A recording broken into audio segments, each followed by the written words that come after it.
Les buzz, l'actualité de partout et les dramas tels qu'on les aime. Bienvenue sur la chaîne de SLM YouTube. N'hésite pas à t'abonner et à activer la cloche. Dans cette Hashmi House, les gars, c'est que ça... J'ai l'impression, je sais pas si je me trompe, je sais pas si vous êtes d'accord avec moi, mais c'était pas vraiment utile de balancer le côté Palestine durant cette Hashmi House. Parce on a passé 2 heures à entendre des êtres humains s'insulter, se calomnier, se bagarrer verbalement. Et juste après, tu dis grosse dédicace à la Palestine. Ça fait pas bon ménage. J'ai plus l'impression que voilà, on veut essayer de rallier un petit peu tout cet événement à la cause de la Palestine, alors que ça a aucun rapport. Aucun rapport, je pense. C'est ce que je pense, les gars. Peut-être qu'il y a des gens qui vont me prendre pour un fou. Mais c'est vrai que les insultes, les êtres humains qui s'insultent... Alors, je sais pas, hein, peut-être que c'est moi qui suis fou. Mais les êtres humains qui s'insultent, plus... justement l'amalgame avec la religion, etc., plus le soutien à la Palestine, c'est pas ouf. Moi je trouve que c'est pas ouf. Je trouve qu'il y aurait pu avoir un meilleur moment pour en parler ou pour soutenir cette cause. C'est juste ça que je suis en train de dire. J'ai perdu 80 000 euros pour cet événement. Je le dis, là je dis tout le off, tous les secrets, je les dis. Les gars, il y a de l'ombre dans cette histoire. Là, on va découvrir tous les chiffres de Hashmi House. Dis-moi, Hashmi, combien ça t'a coûté cet événement? Quels sont tes sponsors et est-ce que ça t'a rapporté quelque chose? Je dis tout le off, tous les secrets, je les dis. Déjà, le premier jour, j'ai mis seulement 70% des places en vente. C'est du marketing, tout le monde fait ça. C'est un secret normalement, pour créer le manque. Deuxièmement, l'événement m'a coûté à peu près 300 000 euros. Avec la salle, tout compris. La gestion de la salle, c'est 25 000 euros. Le prix de la salle, c'est 14% de la billetterie. Le chef de prod exécutif, c'est 45 000 euros. Ah oui, juste l'écran, c'est 25 000 euros. Après, c'est que des dépenses comme ça. Tu comptes la sécu, ce qui a coûté très cher aussi, les lumières. Les lumières et le son, enfin, j'en ai eu pour 80 000 euros. La billetterie, l'équipe technique. Et avec tout, j'ai généré, avec la vente des billets, les sponsors, tout. Et j'ai fait full, hein. J'ai tout vendu, hein. J'ai généré 220 000. Donc j'ai perdu 80 000 euros pour cet événement. Mais pour toi, est-ce que pour la notoriété, ça valait de perdre 80 000 euros? C'est les 80 000 euros que j'ai le mieux investi depuis que je me suis lancé sur les réseaux. Déjà, un Snapchatter qui remplit une salle de 8 000 personnes en 10 jours. On ouvre la porte à quelque chose de nouveau. Il y a des médias qui ne s'intéressaient pas à nous, qui commencent à s'intéresser à nous. On se fait respecter. C'est du que positif. Moi, je te connais bien avant tout ça. Félicitations à toi. Franchement, les 8 000 personnes, Merci c'est beaucoup, super. les gars, Du je coup, tiens à préciser un truc. Jam, c'est un modèle de réussite dans le business. Je vous dis ça parce qu'il me donnait des conseils alors que j'étais même pas sur les réseaux sociaux. Il m'aidait avant. Il m'a aidé sur trop de points. Et quand lui parle de business, on sort avec Black and White. Et on va pas dire le reste, mais juste Black and White, ce qu'il a fait, c'est un modèle de réussite. Et j'espère, Inch'Allah, un jour être à ton niveau en termes de business. C'est mon objectif. T'es déjà à moi. Vargas a mal vécu la Hashmi House et annonce que tout était scénarisé. Je m'attendais pas que ça soit des bails de scénarisation ou ça soit secret story, etc. Et qu'il a décidé de mettre ciao. Moi je sais, c'est la Malcolm. Parce que lui, c'est pas son truc, en sachant qu'il a arrêté les réseaux sociaux depuis 3 ans. Ça a été une opportunité, en vrai, on va pas se mentir, j'ai arrêté les réseaux pendant 3 ans. Il voulait absolument pas tomber dans un truc comme ça. Lui, il pensait vraiment que ça allait être bon enfant, qu'ils allaient grave rigoler et tout, et qu'ils vont faire leur truc. Et que lui, tout ce qui est drama, c'était pas son truc. Mais il s'est malheureusement retrouvé dans ça. Et qu'on rigole, divertissement, Daka, tout ce qui est drama, etc. Moi, c'est pas mon dada. Il a soi-disant été éliminé alors que non. Vargas, tu es éliminé. Non, Vargas, tu veux partir. C'est ça qu'il fallait dire en vrai. Voilà. C'est-à-dire, je suis parti de mon propre chef parce que moi, je me ressentais pas. Je m'attendais pas que ça soit ça comme. Ça veut dire, moi, j'ai préféré partir de moi-même. Tout ce qui est clash, etc. Ça, j'ai anticipé. J'ai dit, ah, vas-y, ça m'a comme. Il est juste parti de son bon vouloir. Mais en tout cas, je sais pas si vous avez capté, Hashmi, il montre un peu son vrai visage. Il est grave argent.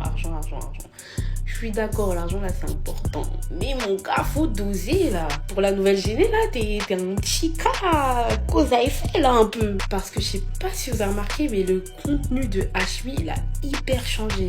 Il est passé d'un mec soi-disant hyper bienveillant et tout, le bon samaritain du coin, comme quoi il va offrir des choses à ses abonnés en se servant un peu de Nasdaq, pour au final, dès qu'il a eu un peu son buzz et tout, il a vu que ça marchait pas tout ça avec les inconnus, il s'est dit, bah vous savez quoi, maintenant moi je vais faire du buzz, je faire du buzz sur le dos de chaque influenceur et je vais les contrôler un petit peu. Donc ça, je trouve ça grave dommage. Son contenu a extrêmement changé. Donc vous, qu'en pensez-vous de tout ça? Est-ce que vous êtes déçus que tout ça soit scénarisé finalement? Ou au contraire, c'est pas grave, c'est pour le divertissement, y a rien?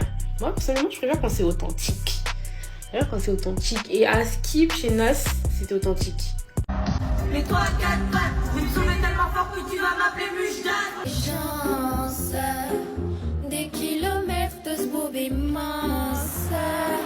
Tu veux te repentir en vacances. Sous balance, sous. Pourquoi? Ma belle, qu'est-ce que tu fais là? C'est quoi ce truc de clash là?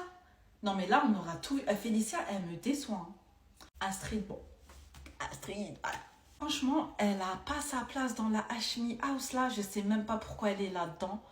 À la base, c'était une fille. Elle est très raffinée. Elle a des principes, des valeurs. T'es là, on a étalé tes péchés devant des milliers de gens. Et genre, tu vas dormir, Félicia, tu vas dormir comme ça le soir. Non, c'est pas possible. C'est Internet, ça va rester. Astrid, ça me choque pas. Mais Félicia, ça me choque. Moi, je sais pas pourquoi elle est là-bas. Hein. Elle devrait être dans la villa des cœurs brisés. Je sais pas pourquoi elle est dans la Hashmi House là. Il y a des filles là, vous êtes toujours au mauvais endroit. Hein. Faut faire attention où tu mets les pieds. Hein. J'ai vu la vidéo de Adèle Laurent où il réagit, où il dit que ces gens-là sont tout le temps en train de dire qu'ils sont musulmans, et qu'après ils font des trucs comme ça où ils parlent que de trucs hachek. La vérité, qu'il a archi raison, alors que eux-mêmes, même ces gens-là ne sont pas musulmans. En fait, c'est là que je me dis que vraiment le monde part en cacahuète. Genre, si ça choque même des gens comme ça, c'est vraiment que là, ce qu'ils ont fait, c'est une dinguerie. De toute façon, on en est tous conscients. Et moi, ce qui me fait le plus de peine, entre guillemets, c'est que ces gens-là, il y a eu quand même 8000 personnes hein, sur place. Et leur clash d'Okhra a été vu par des millions de personnes en France. Et ces millions de personnes, 90% c'est des gosses. 90% c'est des jeunes, des petits adolescents. Et tous ces jeunes-là vont prendre exemple. Tous ces jeunes-là, là, ce qu'ils voient, c'est stylé. Alors que dans les clashs, il n'y a eu que des trucs hachek, que des clashs sur des choses, mais des manques de respect énormes. Vraiment, j'en ai déjà fait une vidéo, mais je suis choquée, j'arrive pas à m'en remettre. Et le pire, c'est que j'avais pas vu l'extrait à la fin. Hashmi qui dit « Grosse dédicace à la Palestine ». Mais allô, on est dans un clip de rap? Grosse dédicace à la Palestine? Tu crois la Palestine, c'est tes potes, genre? Comment ça, grosse dédicace à la Palestine? À la limite, tu peux dire oui, on n'oublie pas la Palestine, soutien à la Palestine, mais tu dis pas grosse dédicace. Je vous jure, ma tête avait explosé. Vraiment, je suis tellement outrée par les propos. Et l'autre là, le Hashmi qui après fait une vidéo d'excuses, ouais, je prends l'entièreté des responsabilités de ce qui a été dit dans les clashs. Mais tu savais ce qu'il y avait dans les clashs, ça t'a bien fait rire, tu savais très bien que ça allait te rapporter des sous dans ton snap. Et le pire, c'est des femmes en plus qui se clashent entre elles sur des trucs comme ça. Je suis choquée, vraiment, c'est ça l'exemple maintenant. C'est ça l'exemple. Le purée. Franchement, là, on a touché le fond. Je pense rien des clashs de la Hashmi, je trouve juste que j'ai vu quelques extraits. Par exemple, j'ai vu celui de Félicia et d'Astrid. J'ai trouvé ça dommage que des filles aussi jolies se clashent de cette manière-là. C'est tout. Je trouve ça dommage. C'est tout. Après, j'ai rien à dire parce que j'ai pas suivi. Je suis un peu nulle à ce niveau-là, c'est la vérité. Je suis désolée. Je suis un peu, voilà, je suis peut-être un peu vieille pour ce genre de truc, tu vois. Genre, j'ai pas suivi. J'ai pas vu. J'avais d'autres préoccupations, la vérité. J'ai vu quelques trucs passer dans le feed et tout, etc. Et j'ai écouté. Et le peu que j'ai écouté, je me suis dit, ouais, stop. Des filles aussi jolies. Alors que pourtant, Astrid, je l'ai déjà rencontrée. On l'avait déjà rencontrée en tournage. Très gentille, très mignonne, très polie. Vraiment. Très mignonne. Une prof fan de moi, yeah. Non, vraiment. Mais là, je trouve ça dommage. Je trouve ça hyper dommage. Tu vois, c'est petit, c'est bas. Les gars, l'événement des clashs de la Hashmi House. Première saison, on n'a rien dit. Deuxième saison, ok. À troisième saison, il faut dire les termes, les gars. Je crois que c'est le moment le plus gênant qu'Internet ait pu connaître. Il y a des raclis, comme exemple Félicia et Astrid. Ils se sont taillés devant toute la France entière. À l'international, elle a dit quoi? Elle a dit, tu devrais même pas t'appeler Félicia, tu devrais t'appeler Félicia. Vous avez capté ou pas? T'imagines, t'es un daron, moi je regarde ça, je regarde ma fille. Il y a une fille, elle dit ça à ma fille. Dites-moi que je suis pas fou, s'il vous plaît, parce que j'ai l'impression d'être fou. Plus je regarde les stories, plus je me dis, on a sombré. Plus je regarde les stories, plus je me dis, on est tombé bien bas. La Hashmi House, c'était drôle. avant les moments des clashs. Et les moments des clashs, là, il n'y a pas de meilleur ami, il n'y a pas de pote, il n'y a pas de frère, il n'y a rien. Il n'y a rien du tout de tout ça. Plus ton clash il est hardcore, plus tu éteins la personne, plus t'es gagnant. C'est-à-dire que t'es obligé de sortir des dossiers de malade pour gagner. Zizou, qui montre les péchés de Boussif, qui révèle des trucs, on ne devait même pas savoir. Ça a dit les parties Pintel, les parties Pin Intel. Il a montré son truc. Les gars, wesh. Les gars, on est tombé bien bas. Je comprends maintenant pourquoi le prophète Mohammed sallallahu alayhi wa sallam, il a pleuré pour nous. Regardez la preuve devant vous. Le pire, c'est qu'il y a un mec qui les filme. C'est Hashmi, il les filme. Il fait rentrer ses talles. Il fait rentrer ses talles, lui, il s'en fout. Il n'y a personne qui le clash. Non, les gars, on est tombé super bas.